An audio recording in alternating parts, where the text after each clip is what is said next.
Welcome to the Mama Time podcast, where we dive into all things wellness to support and empower you on your journey through pregnancy and motherhood. I'm Charlotte, your host, a proud mama of 3 and a pre- and postnatal yoga teacher.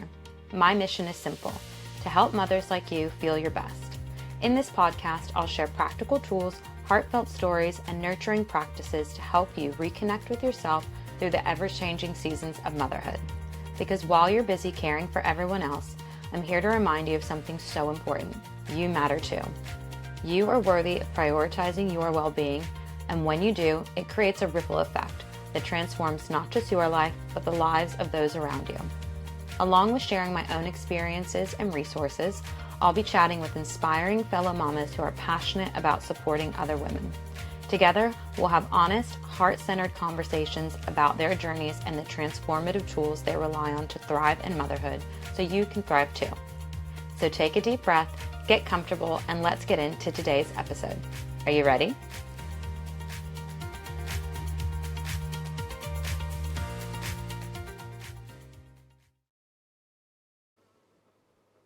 Hello and welcome back to Mama Time. I'm so glad you're here today. On today's episode, we have Rebecca. She's the host of a podcast called Perinatal Stories, where she holds space for women to share their lived experiences of maternal mental health. And on the episode today, she shares her own journey and what she went through during her pregnancy, birth, and in early postpartum. She shares this so beautifully and openly about the challenges that she had to overcome during this time and how that led her to the amazing work that she's doing now by giving other women space to share their stories so that they and all the women listening can feel less alone if they're experiencing similar challenges, and removing the stigma around getting help. And so I just want to say, if this episode brings up anything for you, please see the resources listed in the show notes and know that there is no shame in needing any help. So let's get into today's episode with Rebecca. So welcome, Rebecca. Thank you so much for joining me today. How are you? Yeah, well, thank you. And thank you for having me. It's been a while since I've been on this side of the mic. I'm usually on the other side, so Yes. This is a treat for me. Perfect. Yes. Turning the tables a little bit. Well, I'm so excited to dive into all the incredible work that you do with your podcast, Perinatal Stories. It's so incredible how you hold space for so many different moms and their experiences. But before we get into all that, I want to touch on how you got there and, a little bit about your journey in becoming a mother. What did that look like for you? It's a big one. I always wanted to be a mum. I guess I'll preface it by saying that. And that was such a big goal for me that how do I explain this? I had anxiety my whole life. I have had anxiety my whole life. And being a mum meant so much to me that I didn't want my anxiety to get in the way of that. So I spent most of my 20s in therapy, just because at the back of my mind, it was like, I want to get better for my future kids. I want to be amazing. A good mum, I suppose, but I think it probably became a bit obsessive. Yeah. And, I wish even though I did all the preparation, you could say mentally, it didn't really stop what was coming, is I guess what I want to say. So, yeah, I held on to that very tightly, that when I did become pregnant, I then became even more fixated on wanting to be mentally well and maybe perfect. Maybe that's the word. I wanted to be perfect for my kids. And I was so fixated on, how to protect myself, because I was just convinced I would get postpartum depression. I was so convinced of it for some reason, but I was so fixated on that I really wasn't,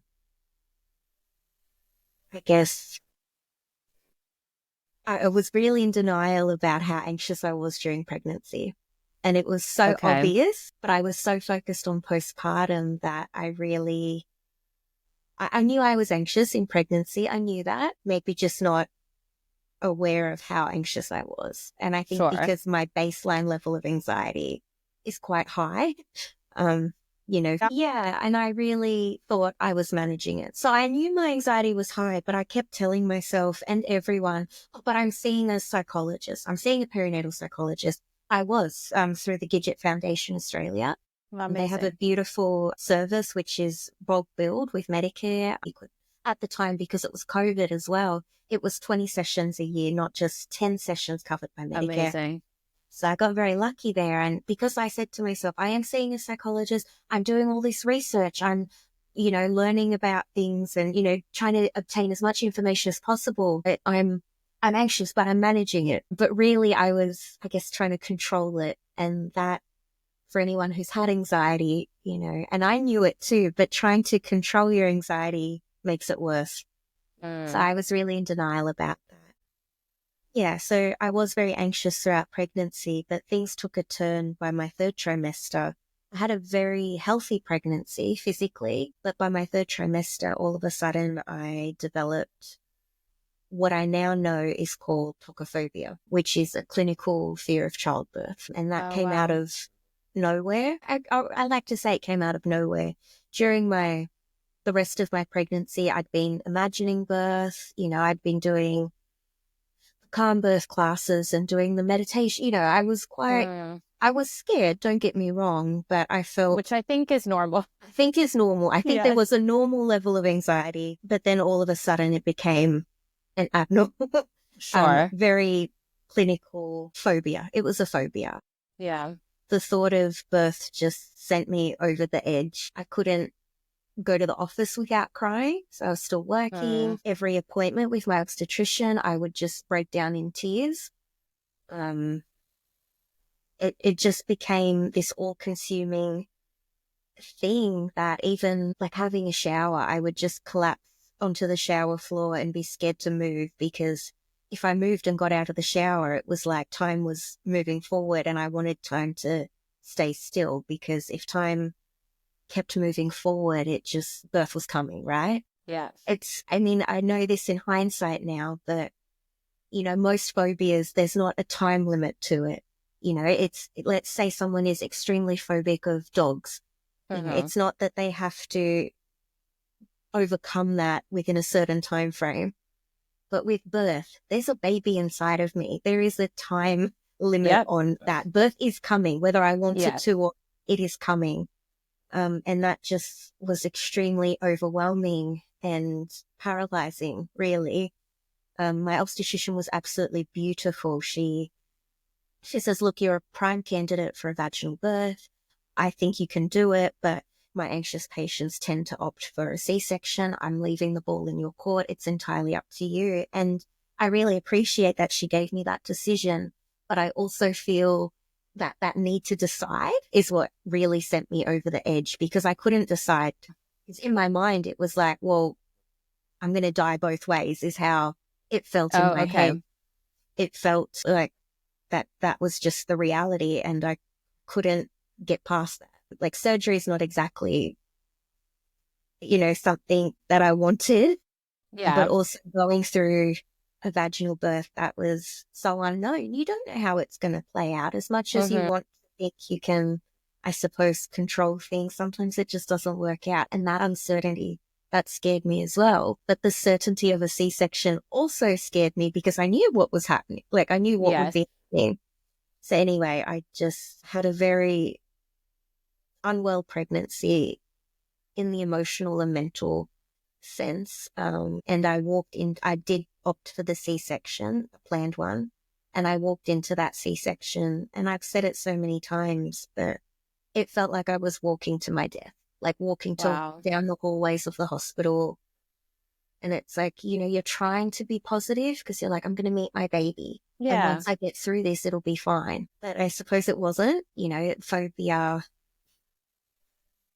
When you are confronted by the thing you fear the most, and I guess it's overwhelming and you've got that flood of emotions, it can lead to trauma. And that is what happened to me. Again, I know this through hindsight. Yes. At the time, all I could say to myself was, if I just get through the birth, it'll be fine. If I just get through the thing I'm scared of, people, it'll be like I'm brave. People always say that. If you confront your fears, you're brave.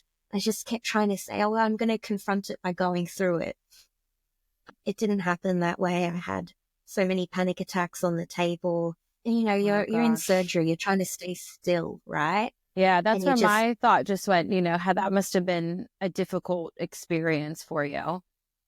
yeah, it's hard to verbalize because I've said this before as well. It was like my body was in that room. My mind was trying not to be.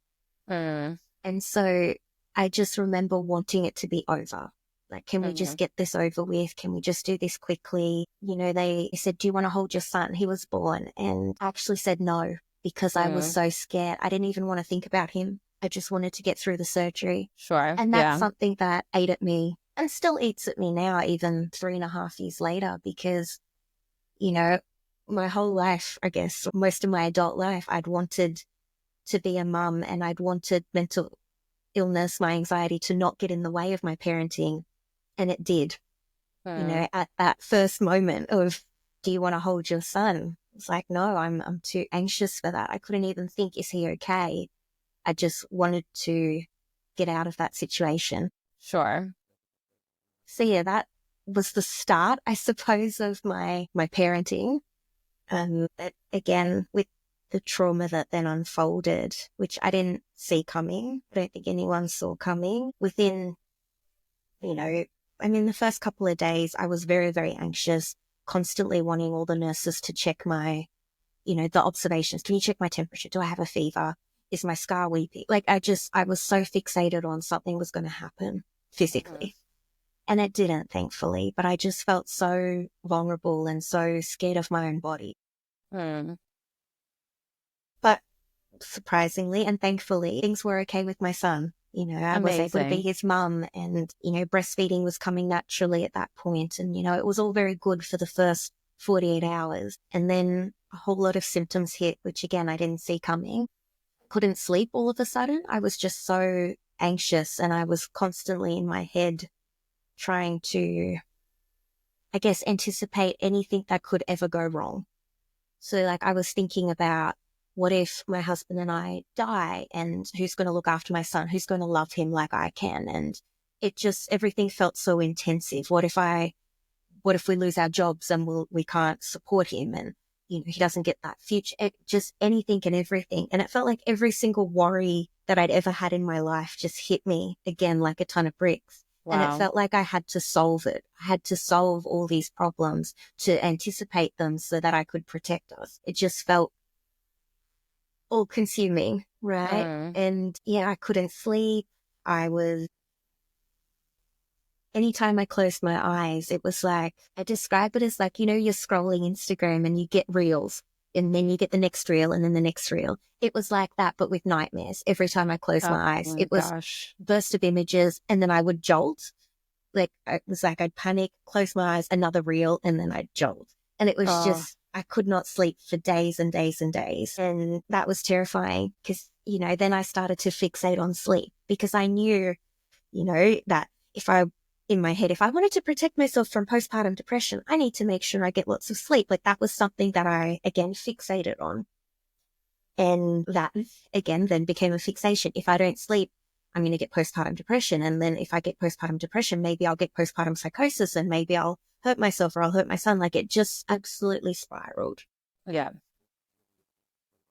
And yeah, I know it's a lot of detail, but yeah, it's definitely not how I imagined motherhood. I had a consulting psychiatrist come into the hospital. You know, she put me on some medication. I then got discharged home and things got worse, I suppose. How long were you in hospital for? After my C-section, 5 nights. 5 nights. Okay, so pretty standard, really. Or maybe a little bit more. Is it? I'm trying to remember. It depends on the hospital. Yeah. Sometimes it's 2 nights, sometimes it's 3. I was lucky. I had a hospital that was 5 nights. Yeah, okay. Which was good. They were able to see that I was struggling. And I'd been put in touch with the obstetric social worker at the hospital as well. Okay. And she was very beautiful. She was keeping an eye on me. She was actually allowed in the birth suite as well in theatre because she knew how anxious I was. It was, yeah, I was so lucky to be surrounded by the people that I was. Amazing. But yeah, it just, I guess there's only so much you can control or prevent or manage. And things just became, I guess, a mental health crisis. Mm-hmm. Anytime I closed my eyes, I was just having those nightmares. I wasn't sleeping. And again, benefit of hindsight, I was experiencing acute OCD as well, which can escalate Mm. when you have a traumatic event happen. Is that the reels when you describe all those scenarios that were coming down on you? Is that No, what I the think that okay? was the PTSD. That's the hypervigilance side of Okay. things, like wanting to problem solve things. That was the OCD as well, I suppose, a little bit. But the OCD really kicked in when I just kept seeing these horrible, horrible images in my mind of either hurting myself or my son. And it Mm. absolutely terrified me because that's the last thing I wanted to Of do. course. And, you learning about it now, you learn that OCD is, they call it ego dystonic. So it goes against your values. That's why it's so distressing. Okay. So you're seeing things or you're thinking things that aren't you. And that's why they feel scary, because you're suddenly thinking, is this me? I'm thinking these things. What does this mean? You're attaching meaning to these thoughts and these images. And, I would hide scissors in the house. Like my husband might leave, if he was cooking or something, he'd leave scissors on the counter and I would have to hide them because I thought, okay, if I go crazy, I need to not know where they are. They can't be in easy access. So it was things like that. And, my husband's he used to be a chef or a cook, right? So he's got all Okay. these fancy knives in the kitchen, The best. the best ones, right? So I have to have my back to them when I was in the kitchen because there was just this thought in my head of, what if I go crazy? I need to not know that they're there. And so then it became pushing my son away because I thought I need to protect him from myself. I felt like this crazy person and I wanted to keep him safe. And again, that protective behavior, that's the compulsion part of OCD, right? Is trying to do things to protect yourself, protect the people you love. But I didn't see it at the time. I just thought, oh my gosh, I'm going crazy. And that's what it felt like. And it's an awful, awful feeling. So I wasn't sleeping. I was performing all these compulsions and having these horrible thoughts in my head on repeat, nonstop. And I wasn't eating, and I'd stopped breastfeeding at that point because there was a part of me on one hand that I was so scared of my body. I didn't want to think of my body because thinking of my body reminded me of birth, right? That thing I was so scared of and that I was dissociated from as it was happening, and I couldn't think about that. So I wanted to stop birth. I'd, gotten engorged, and that just, it felt too much. It was so painful for my son to latch. I wasn't in a headspace to manage that. And then there was also the other part of me that was like, well, if I stop breastfeeding and something happens to me, then my son will be okay because he'll already be on bottles. So that was another protective behavior. And again, it's not something that's how I imagine motherhood at all, that I would, you want to be breastfeeding, you want to, do what's best for your kid. But in my own way, this was what was best for my kid in my head. And it's just one of those things that's hard to sit with, I guess. You're making decisions to survive. And that's, it's not how you want to be as a mom, as a parent. But that's just what it was, it, to the point, I guess another compulsion was that I would make my husband hold me for hours because I just thought if I'm not restrained, then what if something could happen? What if I'm capable of doing something bad? Yeah. And that's terrifying when you're scared of yourself, your own mind, your own body. Nothing feels safe. And my husband's, he's, one of those, oh, everything's fine, nothing's the problem. So yeah, I guess he was trying to find the positive in things until he couldn't. And when he turned to me and he said, Beck, I think we really need to do something here. I don't know if I need to take you to emergency. I think At that's what when, point was that? Like, how long had you been home at that point? less than a week. Okay. So this was all like pretty quickly. Very quickly. But again, I think I was not in denial, but I thought, okay, I've got a psychologist. I had that psychiatrist, the consultant one from the hospital. I thought, okay, there's steps in place to manage. But then I suppose things felt unmanageable. Like I couldn't even, the thought of even getting through an hour at a time Yeah. just felt like I didn't think I would survive the hour or the next one or the next one after that. It just felt, yeah, I really didn't think I would. I didn't think I'd be here, if Oh I my can God. say that. Yeah. And so when my husband said, look, I think we need to do something, I think that's when it hit me for him to say that. Hmm. And, you know, the obstetric social worker had said to me in the hospital, you know, there's this place the mothers can go it's a safe place. It's where you can get better. It's called a mother and baby unit. But then she explained it was a psychiatric hospital.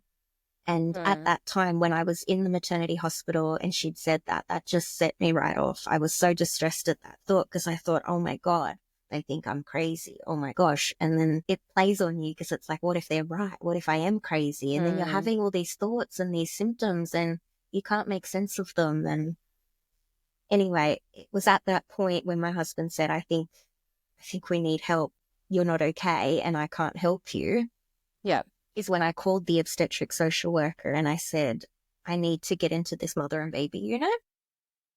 Good for you. Good for you for taking that step. I can't imagine that was easy. No, that was definitely one of the hardest decisions I think I've ever had to make, to actually accept that. Yeah. You know, my whole life, I managed my anxiety with talk therapy. Like I'd never used medication even. So this all felt very confronting. You know, I always thought I was a mental health advocate and I knew about mental health and I was, you know, didn't hold any stigma about it. But when I was confronted with an acute episode at the prospect of a psychiatric hospital of intensive psychiatric medications and things, I realized how much, I guess, stigma I even held and how much shame I carried because, you know, I definitely didn't imagine walking into a psychiatric hospital holding my 1-week-old baby in my arms. Like that's not Yeah. the story of motherhood I wanted to tell, but it was my story. But Yeah. that decision saved my life. You know, going to that hospital and you're with other mothers going through acute episodes and it's confronting, but it's what I needed and it's what so many of us need, but we don't talk about it. And I think that's where it felt extra shameful, is that this all felt new to me. Yeah. You know, I was completely blindsided. And, you know, they say motherhood's transformative and you change, but then this episode happened and it just, any concept of who I was as a person just felt, I didn't know who I was anymore. But again, being at that hospital saved my life. I was there for 4.5 weeks with my son and there was such beautiful psychiatrists there. They knew how anxious I was about medication and about even being there. Yeah. And you know, they just took things slowly and you know, they found a medication that worked for me and my OCD and you know, they helped me understand things and what I was going through and just took that shame out of it, which I think was such a big barrier and helped me be a mum to my son. You know, I spent the whole time in there saying, I need to give him away. I need to give him to my husband because I'm going to ruin him. And like that was all I wanted, was for him to be okay. But, you know, they help you mother while you're going through an episode like, and, you know, when he turned 6 weeks old was when we were discharged. And it broke my heart that he'd spent more of his life in a psychiatric hospital with me than at home. And so being discharged, I think I was getting better. I wasn't in an acute episode. But I think everything that had happened just hit me like a ton of bricks because, you know, you're 6 weeks postpartum and you're thinking, what just happened? Yeah. Like, And really? I think many people think that at 6 weeks postpartum, you know, and then you have, you know, all these other factors. So that makes sense. It's like, what on earth just happened? And, you know, I thought I had prepared for this. I thought I was managing this. I thought I was controlling this and I wasn't. And you know, I laugh now, but it's like, really, what just happened? Oh, and I'm sure. Yeah. At the time, I think there was a lot of grief. I had to grieve. Like, that is not those 6 weeks were not the mothering that I thought I would have. Yeah. And it wasn't my son's fault. It's not like he was keeping me up at night or, you know, I wasn't able to meet my own needs. Like, it's not like mothering was hard. It was trying to mother when you're going through an acute mental health episode is devastating. And it felt like me. It felt like I was broken. There was something wrong fundamentally with me that this could happen. And again, it's taken time to learn that, you know, the anxiety in my pregnancy had just escalated to that point where I was so scared of birth and going into birth. And there is a correlation with PTSD because of that phobia. So that's what happened within those 2 days. And the OCD then just came on, and it was just this perfect recipe, I suppose, for what once you got home, that I was able to realize all of this. Yeah. So again, hindsight, just learning about what had happened. But again, I've learnt about it now, but I felt so blindsided by it, and I needed to process it.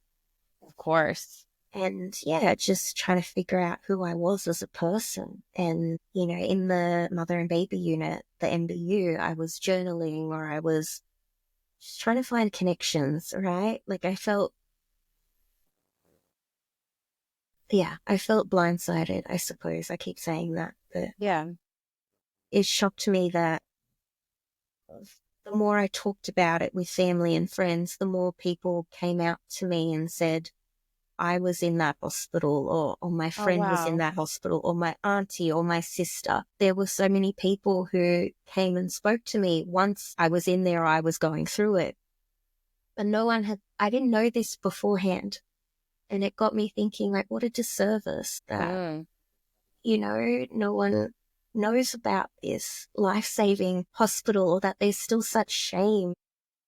Yeah, I was going to say that's probably where that shame came from. If you felt like, oh, I'm the only one that needs this, everyone else can manage, when in reality, that's not the case. But I know we tell ourselves that sometimes. Definitely. You feel broken and you feel like you are the only one going through it. And it didn't sit well with me. I mean, it took like a year and so to,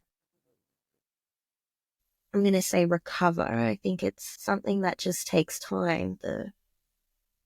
Even a year after the experience, I couldn't drive past my birth hospital without bursting into tears. And it wasn't the hospital's fault. It's not like they did anything wrong. It's just where things had gone wrong for me. And, you know, I'd be driving and my husband would just look at me, and I didn't even see it coming. And he'd say, pull over, you need to pull over now. You cannot drive like this.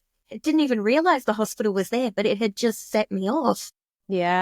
And there were things like that throughout the year. And, you know, I was, I suppose, at a time becoming a mother when some of my other friends were becoming mothers too. And then listening to their stories or their experiences of birth or their newborn bubbles. And it would just shatter me, because it was that reminder of, why didn't I get, you know, what's wrong with me? Why am I broken? And I guess it's a very long-winded way of saying why I started this space, or why I started this podcast.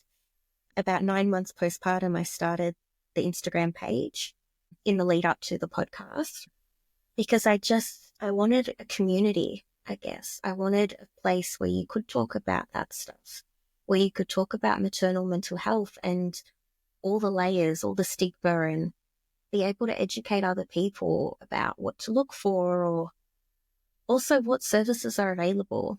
Yeah, I think that's so important. Yeah, but also to take the shame out of, yes, you know, yes, there is, I think, still some shame in experiencing a mental health episode, and also in like having to go to therapy. But then there's added layers of shame with medication or with psychiatric hospitals, and it just felt wrong to keep that, I guess, to like close the door on it and pretend it never happened. And so I wanted to make something out of it. And I don't necessarily think we can always turn our trauma or our pain into purpose, but there was this feeling in me that I needed to do something about it, and I couldn't shake that feeling. So I Yeah. started that Instagram page to, share supports, to reduce stigma, to educate, to inform, to advocate, really. And then to start the podcast to share stories, because it wasn't until I started sharing my story and telling it over and over and over again that I took the shame out of it for me. It stopped hurting me the more I spoke about it. And I never wanted another mother to be faced with that decision of going to a psychiatric hospital or feeling like they were the only one, or that they had to, take medication in silence and not tell Yeah. anyone, because as dramatic as this sounds, people die because of silence, right? But they People, do. they do. Absolutely. Horrible things happen. And I Yeah. think it's so incredible that you're paving the way of just showing other women that, one, this is your story, Mm. and that these are the steps you take, and that's okay. They're not Yeah. alone. I think that's so powerful. I mean, that's the goal, right? Is that someone listening, maybe they don't feel brave enough to share their own story, and that I totally respect that. For me, I Hmm. had to own it in order to Yeah.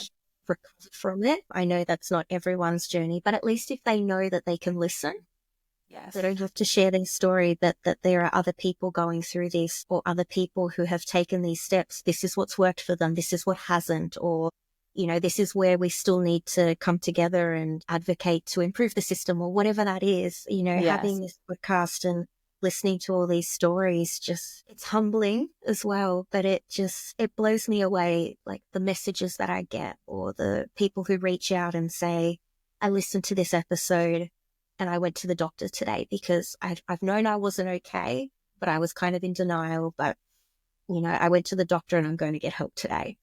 Oh, I Or, have goosebumps. I have absolute goosebumps. Like, you're saving lives. Like, I mean, I know that sounds, I'm not sure the right word. That sounds like a lot, but I truly believe that. And I'm sure that's the case as well.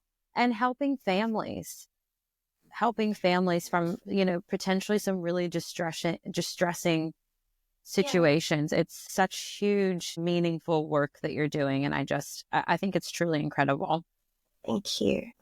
I always say this, I just hope it helps someone, Yeah. having a mum even, I've spoken to her, I've connected with her, and she said, I was listening to your podcast and someone had brought up to going to an MBU. And I didn't hesitate because I've heard that you went through it. And I thought, okay, that's, if Rebecca can get better, so can I. That's where I need to go. And so to hear that it even just took out that barrier of shame, I guess, because that was a Yeah. barrier for me, whether I Yeah. wanted to admit it or not, that stopped. I'm not going to a psychiatric hospital. The fact that that shame wasn't there and we could openly talk about that, and someone suggested it to her and she goes, okay, that's where I need to go. That's the goal, right? So Yeah. this work, I suppose, I don't even know if I can call it work, right? It just, It is. it's not a It's job, I important suppose. work. Yeah. I think But it's important work. thank you. It's helped me as well. And I hope it helps others. It probably helps me more than I think. Well, it seems to me like you're being the person that you needed in that time. Definitely, I wanted that space that I wish I had, or that I Yeah. needed. Because, you do look on Instagram as a mum and you're breastfeeding or you're feeding your baby and you're just scrolling and you see beautiful stories or all this information overload and you just feel so alone. I was in the MB Yes. bottle feeding my son because I'd stopped breastfeeding to protect him. And it was Breastfeeding Awareness Week, I think. And all I could see on Oh, Instagram were gosh. just beautiful photos of people breastfeeding. And like, I want that for other people, but I Yeah. also want a space where we can talk about, maybe not breastfeeding or not having a beautiful newborn bubble, or maybe just, I don't know, just cutting through the noise. Because I think there is so much information overload where it's like, Yes. this is best, or no, this is best. And I just wanted a space where I could say, what you're doing is what's best. And that's Yeah. okay, whether that looks. And yeah, I just wanted a space where people felt safe, because Yeah. I wanted that connection. I wanted to open Instagram and feel safe and feel like I wasn't being bombarded by messages that you should enjoy motherhood, or yes, you might have had a traumatic birth, but you've got a healthy baby. That's all that matters. Like those messages I didn't think were helpful. And so I wanted that space for myself, but for others that was a reminder that it might not be perfect and that's okay. So, yeah, And I think, long story short, yeah, doing a podcast. Oh, and how incredible that you did. It's obviously not the journey that you had hoped for, but the fact that you now have, like you said, you've turned this into so much purpose, and the help that you're giving other women. I really just, I can't say enough how incredible I think it is. And I want to ask, from doing the podcast, you've been doing it for a while now. I think we said coming up to 2 years. Incredible. Just over 2 years now. Yeah. Just over 2 years. Wow. What have you learned from speaking to other moms? And I think, one, I just want to commend you for holding space for them to share their stories, like for the women that can share their stories. Like you said, that's helped you process your own story. So I imagine that it's helpful for the other women. And of course, all the women that listen as well. That's a long-winded way to ask. What have you learned from the journey of the podcast? So many things. I think I learn something new every time I speak to a mum. And I mean, I guess I learn about more and more the contradictions of life and motherhood in general, right? So, you could have all the risk factors and not experience mental ill health. Or you could have no risk factors for it and you can still experience it. You could, like, it's not always something we can control. It's not always something that is obvious or it can just happen out of the blue. Yeah, I wish I had the words. You could have a mum, I think, and I mean, I make a point of it on both Instagram and the podcast to share the conflicting side of things, like a mum. Statistically, twins, right? You're more likely to experience a mental ill health episode if you have multiple children, right? Multiples. And I share that because I want people who, whether it's multiples or going through a NICU journey or have a premature baby, I want them to be supported more, right? And I think we as a society need to do better at supporting them. But, speaking to a mum with twins, it was when she had her single baby that sent her over the edge mentally. When she had her twins, yes, it was hard, but that's not what she said broke her. It was having her single that broke her. And so I always want to share the people that don't necessarily fit into the box either, and so I want to hold space for both. Like, yes, people who do meet the risk factors or who are more likely to go through it. I want to share their stories so we know how to better support them. But I also want to acknowledge that you don't have to tick any box and it can still happen. And that's okay. There's no shame in that. The more I talk to mums, the more I realize just how much shame is out there. How much that is a barrier to getting support, but also that how much support actually is out there that we just don't know about. So actually having them come on the podcast and say, this is what worked for me, this is what I tried, or I heard about this from this person, and then people will message, I'd never heard about that option, I'm going to give that a try. Like, that's awesome. Like, that's the stuff we can learn from each other is what's out there. And so, I feel like I'm always learning about that. There's not always a pattern to mental ill health. You can't always predict it, whether you meet the risk factors or not. There's shame. There's, you could have a perfect birth and still walk away with trauma, or you could have on paper the most traumatic birth and walk away being okay mentally, emotionally. So I'm always learning that there is no rhyme or reason sometimes, but that's not a moral failing. It's not your fault. It's not that you've done anything wrong. You're not a bad person or a bad mother, or you haven't prepared enough or planned enough to prevent it. I think that was another story I kept telling myself, was that, oh, I thought I did everything right. What did I do wrong? And how do I fix it? I had this fixation on, I wish I could have gone back, and what could I have done to prevent it? And I think it was just having to let go of, I couldn't fix it. This is just my story. I have to own that.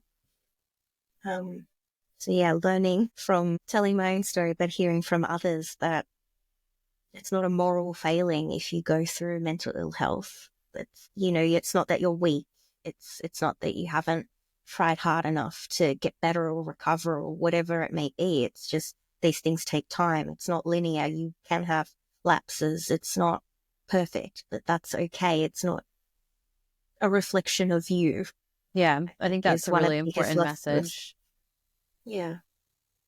If someone's listening to this episode and it's bringing some stuff up for them and they're thinking, oh, maybe I actually do need a little bit of help, where would you suggest that someone starts? Oh gosh, a few places. I mean, I always say go to your GP, because they can get you a mental health care plan, put you in touch with a psychologist, a psychiatrist. They're usually the first step to get the referrals. Sometimes people don't have the best experience with GPs. I think there is that gatekeeping sometimes. Oh no, you're okay. You don't need this. Whatever that may be. Fine. I'd recommend calling Panda. So the Panda hotline, Perinatal Anxiety and Depression Australia. They're a good place to start, to talk to someone over the phone.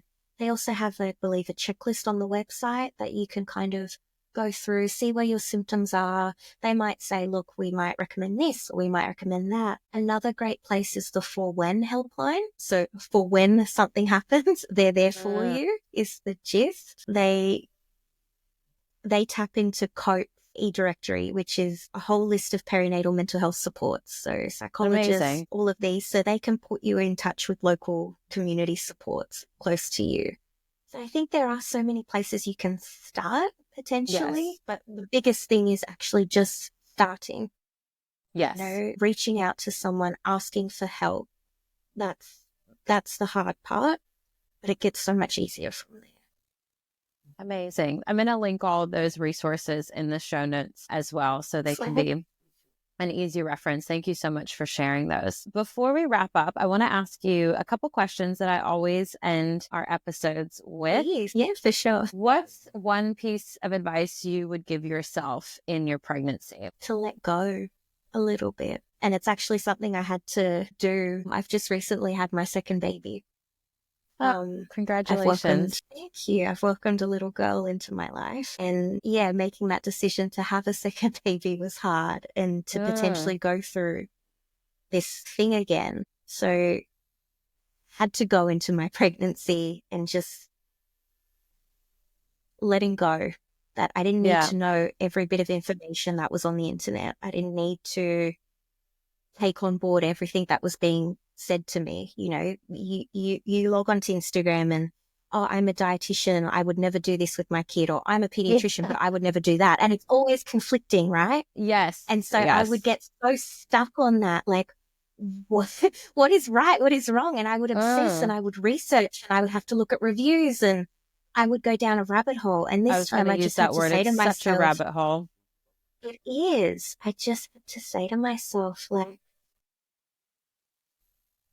motherhood doesn't necessarily come naturally, right?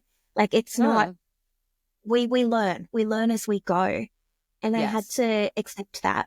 I had to say, look, I've learnt from my son as much as I can. My daughter's going to be her own person. I need to build a relationship with her and learn from her. And if we need extra support, there are people I can go to.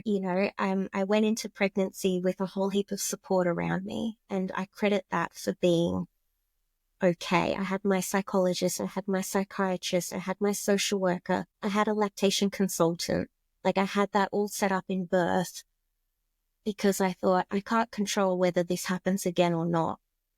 But what I can control is having a safety net there to catch me if I fall. And I didn't fall, thankfully. I credit that, I guess, to luck and a lot of therapy and just, I didn't get tokophobia this time, which was incredible, going through all that therapy and whatnot to deal with a phobia and trauma, and it was life-saving.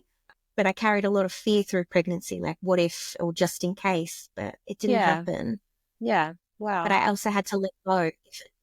I'm very lucky as well. My husband was there reminding me. I'd say to him, what if this happens again? What if we go through this again? He goes, so what if it does? Like, there was no shame for him in saying that. He's like, so what if it happens again? We deal with it again. And like, just having that reminder, like, yeah, okay, I have to let go. If it happens, it happens. If it doesn't, it doesn't. We deal with it when it happens, if it happens. Do you think that mindset helped? Huge. You know, I've gone from having huge amounts of anxiety, thinking I was managing it, but in reality, I was just trying to control it. So if I controlled every variable, then I was managing my anxiety, quote unquote, right? And that's not how anxiety works.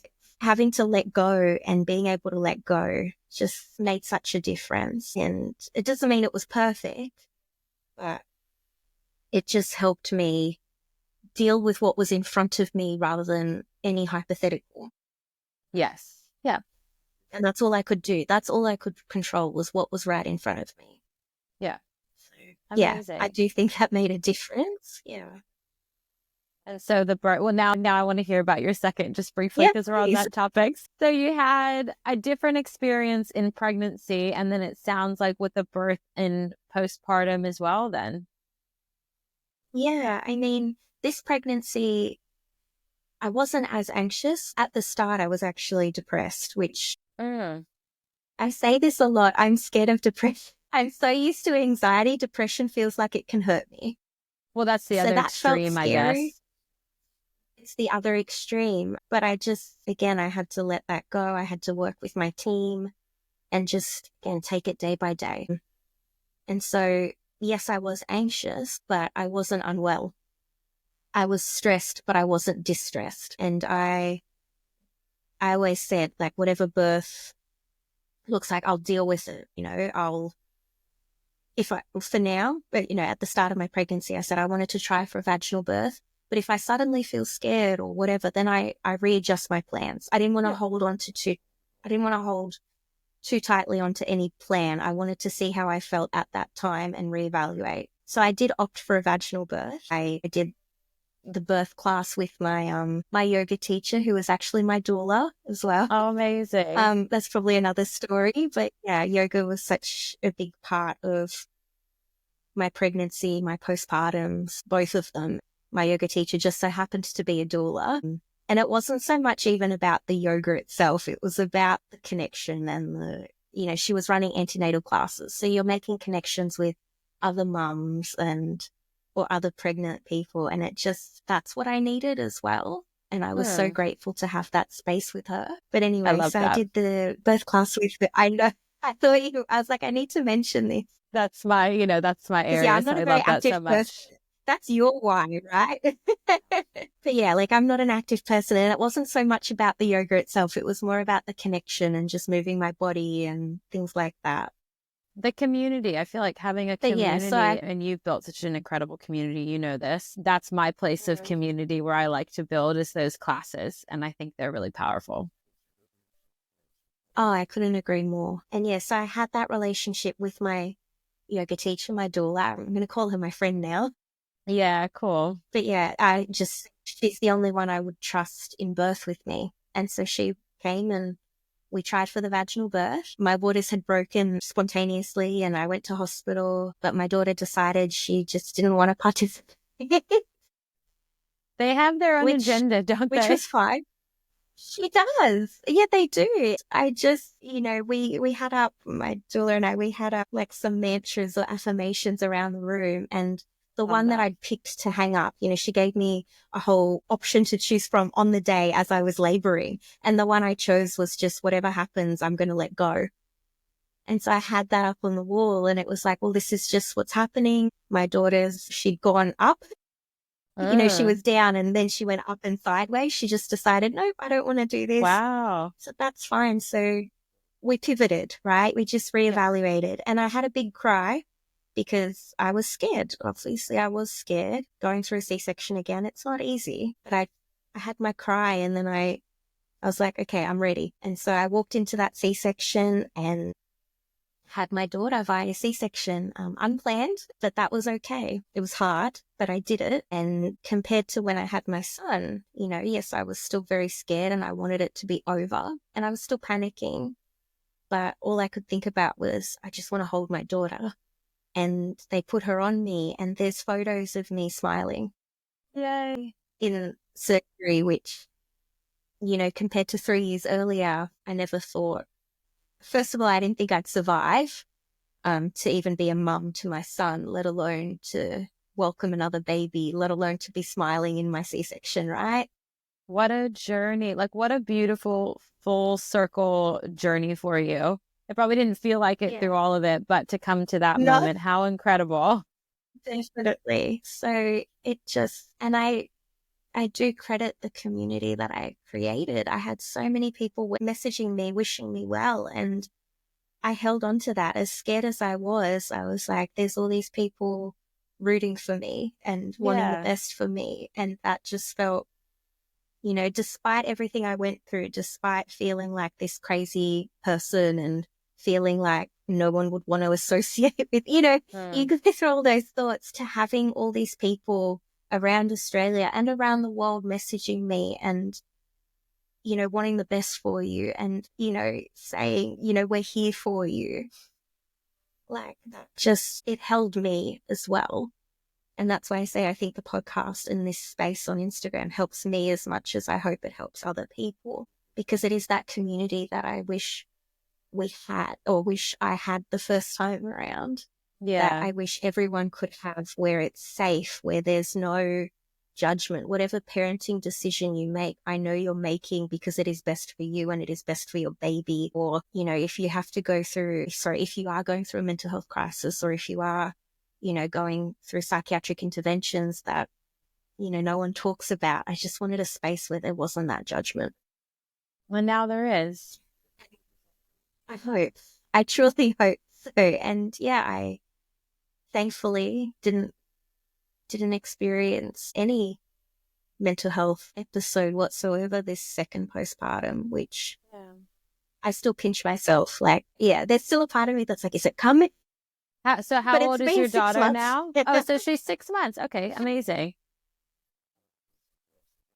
Touch wood, we've been okay. And, I've had that newborn bubble that I wish I had the first time. And it just, you feel so much more grateful for it, because you know what the other end of the spectrum looks like, how awful it feels when you love your kids so much, but you can't give them the version of you that you want to, right? Yeah.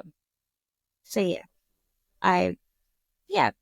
that's our story at the moment. That's where we're at. And that's incredible. I love that. Yeah, you've been able to have that journey again in a different way. And then, of course, you got the added mix of having 2 kids. So that's a different experience in itself as well. Oh, that's a whole other world. Yeah. That I feel so much joy. As hard as it is. Yeah. Like it's ridiculously hard. And my daughter is, I don't like using good or bad baby, but my son was like textbook good baby. He slept well. He ate well. Like, no, my daughter, we're dealing with sleep or eating and all these other things. And it's harder. But I'm coping. It doesn't feel distressing. It doesn't feel overwhelming, and we're managing as hard as it is. So it's a whole other world. Oh, I love hearing that. That's incredible. I'm so happy for you. Thank you. That's beautiful. I'm going to get back to my questions. Fire them. Yeah, sorry. Please, no, I had to take the I won't go on a tangent. No, I loved it. Thank you so much. What's one piece of advice you'd give yourself as a new mom, either like for either experience you had, but kind of just in general? Just give yourself compassion. Really. Like, I think we live in a society where we use criticism as a motivator, right? We criticize ourselves, or I could have done this, or I should have done that, or I should be doing this more, or, we're constantly beating ourselves up. And when you're a parent, you're not going to ever win, right? You're not ever going to be achieving 100%. If you're like me as a person, you want to get top marks at university, or you want to do the best at your job, you want to do 110%, and you can't do that as a mother, and you will never receive the feedback or the reassurance that you're craving. Yeah. You Yeah, that's a have, good point. you have to be your own advocate, your own best friend. Because as much as these kids love you, they're not going to tell you that you're doing a good job.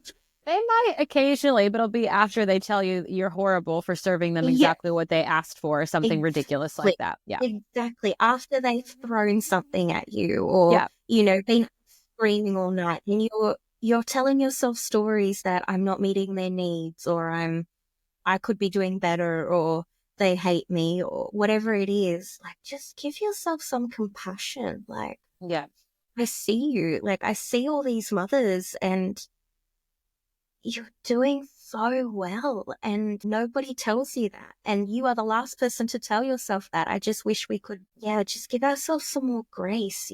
Again, I'm going back to Instagram. I think Instagram is beautiful and it has given me so much, but I also know how harmful it can be, social media. And you see all the stories and you keep telling yourself, oh, but they're doing this, I should be able to do that. Or I wish I could do this like that person's doing this. And it doesn't serve any of us. Yeah. And I think we actually have no idea what's going on with people too. They could be posting one great moment, but they may have had the night from hell and are just masking it very well. And I don't wish that on anyone.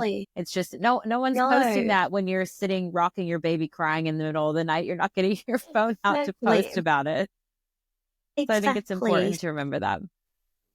Yeah, just remember that. There's no shoulds. There's no I should be doing this, I should be doing that. You are just doing the best you can. And however that looks, that's okay. I'll give an example where I really had to take that on board. My husband's military. And after we had our son, like at around 6 months postpartum, my husband had to go away for about 1.5 years. He was allowed to come home occasionally, like every couple of weekends. But I was solo parenting for so long with our son. And after the mental health crisis that I had just had. And that's hard on its own. That is really difficult. Thank you to your husband for his service and your service as well. I don't know. I guess what I'm trying to say is I really had to let go of trying to be perfect. Yeah. My husband, like I said, he's the cook, right? So I'm very lucky that I'm not a good wife. Like, I can't cook to save my life. I'm not a good cleaner. And my husband is the chef in our house as well. No judgment. But yeah, I was then confronted with a child who was then starting solids, and it scared the life out of me. And, you go down the rabbit hole. That's a whole different ball game. Yeah. You have to make them these nutritious, beautiful purees or cook from scratch or organic, and you just eat yourself alive. And it got to the point where I was like, I just need to let that go. And I did feed him, the pre-made purees, but that was okay. I had to tell myself that was okay. And I had to let go of that shame because he was eating far better from those pre-made pouches than anything I could cook for him, which was toast, right? Like, that was the best I could do. Yeah. He was loving it. He was enjoying it. And I could spend all day beating myself up, pulling my hair out, trying to make a puree or something, or I could just do something that would make life easy for myself, which was be kinder to myself. Hey, I'm going to give him this pouch. He's going to eat that. No worries. And then I can actually be present with him because I'm not spending hours beating myself up. Yeah. Or trying to push myself too far. So I just wish we could just give ourselves some of the compassion. Our parenting is going to look different from someone else's. Like, maybe someone else does organic food and can cook, but maybe they can't do creative play, or, there are strengths and weaknesses in all of us. Exactly. Just give yourself compassion for that. Yeah. We're not going to be perfect all round. It's impossible. Yeah. So just be nicer to yourself. I wish I could have said that to myself. Yeah. I think that's a message that all moms need to hear, because I think that is very common to get stuck in the shoulds. Oh, I'm doing this, but I should be doing this and I should be doing that. Like, I think every mom can probably relate to that. So I hope. Yeah. And then last question. Please. Yeah. What's one thing our listeners can do today to improve their well-being? Oh, that's a tricky one because, I mean, what works for some people won't work for others. But I think this goes back to the advice that I would give to myself as a new parent, and it's be self-compassionate. Yeah. Because that works for all of us. Yes. Right? Yeah. Be more compassionate to yourself. It's, I was saying before that we live in a society where we think being critical of ourselves actually motivates us to do better. It doesn't. Actually being compassionate to ourselves gives us the brain space and the capacity to actually, maybe do the things we want to be doing or actually motivate us. I think truly being able to be kinder to ourselves is the best gift you can give yourself, but also to your children, for them to see you not, beating yourself up every single day, like for your well-being. Just be kinder to yourself, honestly. Like, there are so many different things that we might find helpful. Some people find journaling helpful, other people don't. Some people need medication to manage their mental health, other people don't. Some people need talk therapy, some don't. But what I think we all need is just to be more compassionate to ourselves. And in turn, that helps you be more compassionate to other people. It helps you be a more present and more patient parent to your kids as well, I think. So just self-compassion for your well-being. Can't stress that enough. It's one of the things that they helped us practice at the MBU in the hospital. Yeah. And it's one of the lessons that I've held on to very tightly because, I'd gone nearly 30 years of beating myself up, and where did it get me? Tried something different, and the difference it's made to my sanity, my mental well-being, my life. Yeah, I should be doing this, but I feel tired, so I'm going to rest. And I'm going to give myself compassion for that because that's what I not need. Beat yourself up about it. Yeah. Yeah. So the difference that makes to our well-being, I can't underestimate. Or I can't overstate. So that's my one piece of advice. Find what works for you, whether that's journaling, therapy, medication, yoga, exercise, whatever that may be. Yeah. Whatever it is, just give yourself compassion regardless. Yeah. I love that so much. I couldn't agree more. I think that's such an important message for everybody. But yeah, especially in that minefield of becoming a parent and you're trying to figure out all the things, it's really important to keep that self-compassion at the forefront. So thank you for really honing that in. Yeah, and thank you for having me. Like I said, it's different being on this side of the microphone. I'm usually the one asking the questions, so I feel so awkward, and it's so hard when you have to try to explain yourself in a way that makes sense. But I hope someone listening can just take what they need from it. Like just, whatever your journey is, however that looks like, be more compassionate to other people and be more compassionate to yourself. You really don't know what people are going through. But Absolutely. there are spaces that exist for whatever you're going through. And you've clearly found a good one here. So, Oh, thank you. Thank you so much for sharing your story really vulnerably and just the incredible, really brave work that you continue to do with your podcast, with holding space for other women to be able to share their own stories, pointing all the listeners in different directions of resources. It is no doubt making such a difference to lives and families all over the world. So thank you for your beautiful work. I really appreciate it. And I appreciate your time being here to share your story with me and my listeners. Thank you. Thank you so much for having me, truly. Yeah. Thank you.